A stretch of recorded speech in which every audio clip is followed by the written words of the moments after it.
ጉድ በሲኤስ መውለድ ቦርጫ ማድረግም ይሄ ለሁላችሁም ነው። ያው እኛ የምንሰጠው ምክንያት እሱን ነው። እናንተማ ስለወለድኩም ቦርጫ ሆንኩ እኮ የምትሉ ሴቶች እኮ ናቸው የሞላችሁት ኢትዮጵያ ውስጥ። መውለድ የምሬን እኮ ነው። መውለድ ፈጽሞ ቦርጫ ማድረግም አራስ ቤት የምናሳልፋቸው ሳንንቀሳቀስ ቁጭ ባልንበት ያ ሁሉ የምንጠጣው ቅቤ፣ ያ ሁሉ የምንጠጣው ሁቼቨር፣ እነዚህ ካርቦቹ ነው ሞስት ላይክሊ ይሄን የሚያመጡትና ሌላስ ማወቅ ያለብን ነገር ካለ ከስኳር ጋር ፋቲ ሊቨር እንደዚህ የኮሌስትሮል ስኳር አሁን ያሳያል ምናምን ተብያለሁ። ፋቲ ሊቨር ነበርኩ። የመጨረሻ ልጄን ከወለድኩ በኋላ ፋቲ ሊቨር ልጅ ተብዬ ፋቲ ሊቨሩን አጠፋሁኝ። ግን የሊቨርሽ መጠን ጨምሯል ተብዬ የዛሬ ዓመት ሕክምና አድርጌ ነበር። መጠኑ ጨምሯል ተብዬ ማለት ነው።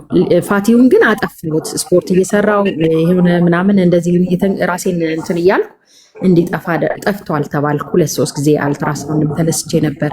መጠኑ ግን እንደጨመረ ነው፣ አልቀነሰም። 1 ዓመት ይሆነኛል መጠኑ ጨመረ ከተባለ። ምኑ ነው የጨመረው? 1 ዓመት ሊሆነ ኦልሞስት። የሊቨር የጉበት መጠንሽ መጠኑ ጨምሯል። እብጠት ያሳያል። ግን ጠፋላልሽም ጠባሳ ምናምን ምንም ነገር የለውም።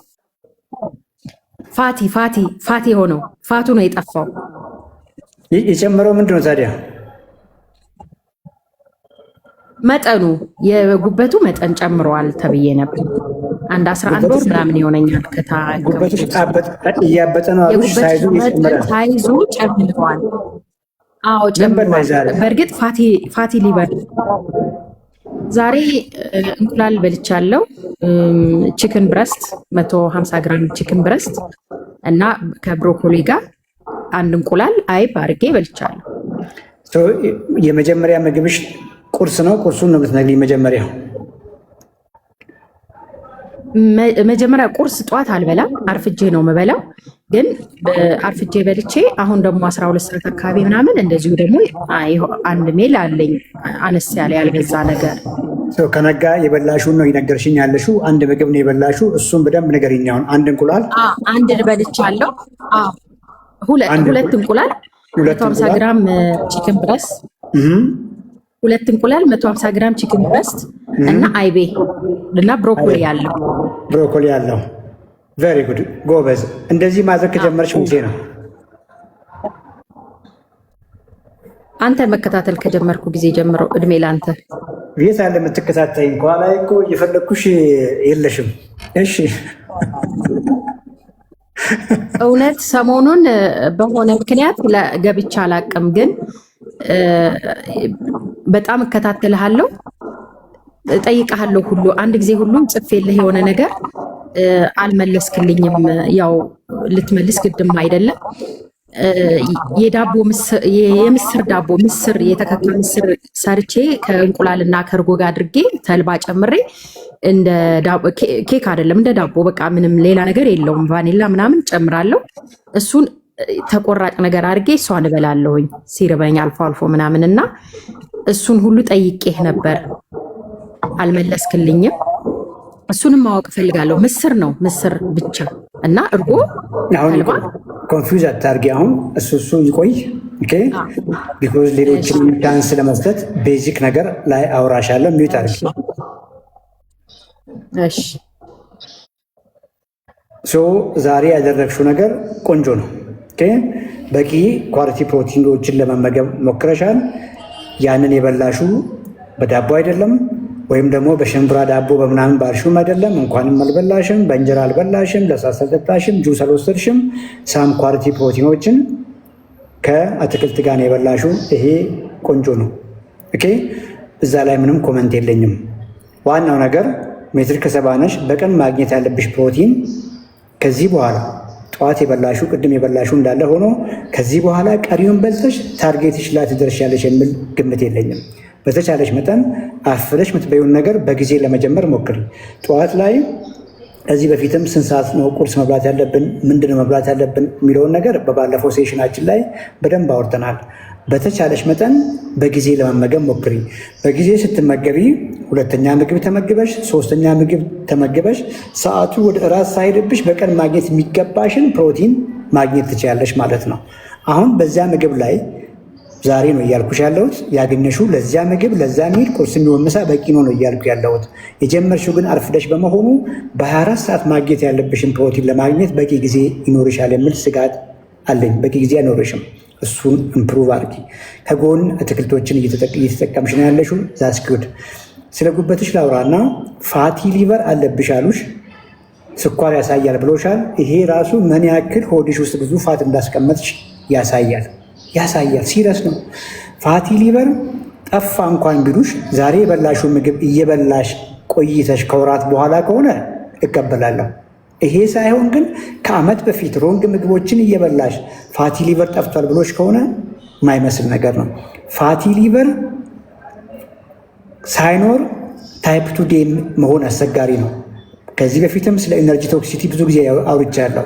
እንፋፋና ሰውነት ማስቀመጫ ፋት ትርፍ ስብ ማስቀመጫ ስለሚያጣ ጉበት ላይ ስብ ይሞላና ፋቲ ሊቨር ዲቨሎፕ እናደረግና መጨረሻ ላይ እያንዳንዱ ትርፍ ኤነርጂ፣ ትርፍ ምግብ፣ ትርፍ ኃይል ሰጪ ምግብ ዲፖ በሙሉ ስለሚሞላ መጨረሻ ላይ ስኳር ኢነርጂ፣ የካርቦሃይድሬት ኢነርጂ መሄጃ ስለሚያጣ ነው ስኳር ሚዘን ብዬሻለሁ።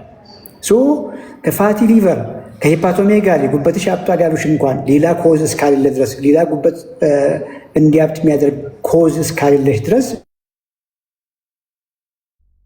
አሁን ዛሬ ባደረግሽው መንገድ ነው።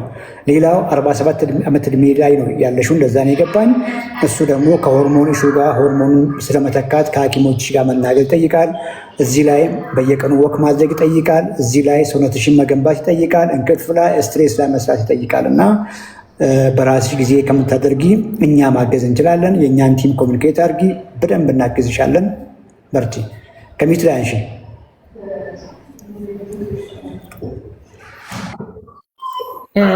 ዶክተር ይቅርታ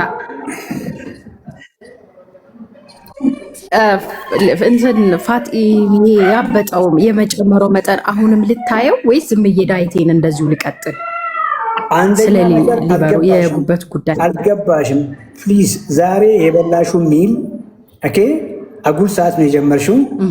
ለዚያ ሚል በቂ እንጂ በ24 ሰዓት ማግኘት የሚገባሽ ታርጌት እስካልሞላሽ ድረስ አያስቀጥልሽም ነው ያልኩሽ። ስለዚህ አሁን ሊቀጥል ልታይ ማድረግ የሚገባሽን ፐርፌክት ሳትሆኚ አሁን እሱን ቼክ ስለማድረግ አታስቢ። መጀመሪያ ነገር ፐርፌክት ለማድረግ ሙከራ ነው እያደረግሽ ያለሽ። ሙከራሽን አድርጌያለሁ ግን በቂ አይደለም ነው እያልኩ ያለሁት። ቢኮዝ ላይፍ ስታይል ቼንጅ ኮምፕሬሄንሲቭ ነው። አንድ ነገር ብቻ ነው እያደረግሽ ያለሽው። እሱንም በትክክል ስለማድረግሽ የዚች ሚል እንጂ ጠቅላላ የ24 ሰዓቱ ትክክል አይመስለኝም። ኮሚኒኬት አድርጊና እናግዝሻለን። ገብቶሻል? አመሰግናለሁ። ገብቶኛል። አመሰግናለሁ። ጎበዝ። ሳጨርሺ አቋርጬሽ አይመስለኝም። ይሄ ለሁላችሁም ይሰራል። በተቻላችሁ መጠን ስለ ኳሊቲ ምግቦች በተለይ በቀን ማግኘት ስላለባችሁ ፕሮቲን ከዚህ በፊት አወርተናል። በቀን ማግኘት ያለባችሁ ፕሮቲን ምን ያክል መሆን አለበት ኦን አቨሬጅ፣ ያን እንዴት ነው ዲስትሪቢዩት የምታደርጉት ኢምፖርታንት ነው። በቀን 3 ሚል ከሆነ 3ቱን ሚል ላይ ማግኘት ያለባችሁ የፕሮቲን መጠን መጉደል የለበትም። በ24 ሰዓት የምትመገቡት መጉደል የለበትም። ካርቦሃይድሬት ዋይዝ አውርተናል። ሁሉም ካርቦሃይድሬት አንድ አይደለም። ኳሊቲ ካርቦሃይድሬቶች ላይ ፎከስ አድርጉ አውርተናል። ፋት ሁሉ አንድ አይደለም። ምግባችሁ ላይ ዘይት እንደ ጉድ፣ እንደ ቅቤ እንደ ጉድ ምግባችንን በስፓይስ ማጣፈጥ እንጂ በቅቤ እናጣፍጥ አውርተናል። ሄልዚ ፋት ብለን የምናወራቸውም በቀን ማግኘት ያለባችሁ መጠን አለ ነው። ማነስም መጉደል የማይለበት ለእያንዳንዳችሁ የሚለያይ ማለት ነው። ካርቦሃይድሬት ዋይዝም ታይሚንጋቸው ኢምፖርታንት ነው። ኳሊቲ ካርቦች ብለን የምንላቸውን እንኳን ቁርስም ላይ ምሳም ላይ እራትም ፈጽሞ አይደረግም። እንደዚያ ኤክሰርሳይዝ በምትሰሩበት ቀን የምትበሏቸው ሄልዚ ካርቦች ከሌላ ጊዜ የተለዩ ናቸው። ቀኑን በሙሉ 100 ግራም ኦን አቨሬጅ ብለን ያወራነውን በየቀኑ 100 ግራም አቺቭ ስለማድረግ እንደሱ አይደለም። ታይሚንጋቸው ኢምፖርታንት ነው። በ24 ሰዓት የምታገኟቸው ኢምፖርታንት ነው። በየምግቡም ደግሞ መገኘት ያለበት ነገር ክሪቲካል ነው። መጀመሪያ እዚህ ላይ ሹር ሆኖ ምግባችሁ ላይ ፐርፌክት እንደው ለመሆን ሞክሩ። ከዚያ በኋላ ሌሎቹን አውሩ። ስለ ወክ፣ ስለ ሊፍቲንግ፣ ስለ ሌሎቹ ነገሮች እንደ ተጨማሪ አድርጋችሁ ብታስቡ ደስ ይለናል። ዩቲዩባችንም ላይ አይ ቲንክ እንገባለን። ሬዲ ነው ዩቲዩባችንም ላይ እንቀጥላለን። አድርጉ፣ ይጠቅማቸዋል። ቪዲዮዎች ይጫናሉ። በተቻለ መጠን ኳሊቲ ያላቸውን ቪዲዮ ለመጫን እየሞከርን ነው። እዚሁ ስለ ኤች ፓይሎሪ ነው